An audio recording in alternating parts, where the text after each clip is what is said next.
It was the first foreign Olympics ever televised in the United States. There was no satellite at that time. Everything was in black and white.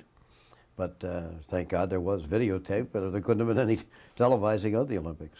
And so since there is no satellite and the electronic aspect is limited, if you want to interview a star athlete like Muhammad Ali, you have to go out to the airport to do it.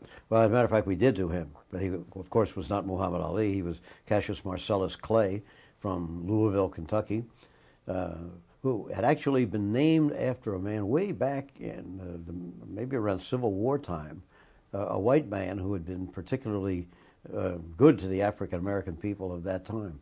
At any rate, he was still known as Cassius Clay then, the light heavyweight champion of the Olympics. And I went out to meet him at the airport, and he was accompanied by a couple of, or being met by a couple of the Reynolds brothers, of Reynolds Aluminum and Reynolds Wrap and all that. They were from Louisville, and they were his sponsors at that time. And when he turned pro, just for a couple of years, maybe only a year or so. But anyway, this kid came off the plane, and I must say, legend would have it that he would come off saying, "I am Cassius Marcellus Clay." Nothing like that. He was kind of quiet and nice and did an interview.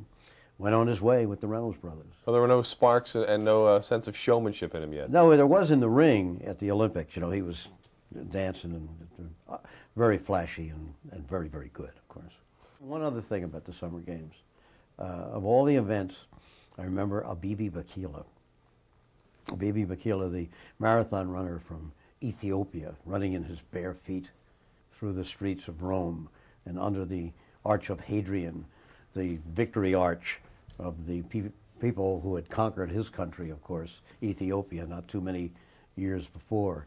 And there was a lot of symbolism to it, and he was a very charismatic man. That event stands out in my mind more than any of the other Olympic things.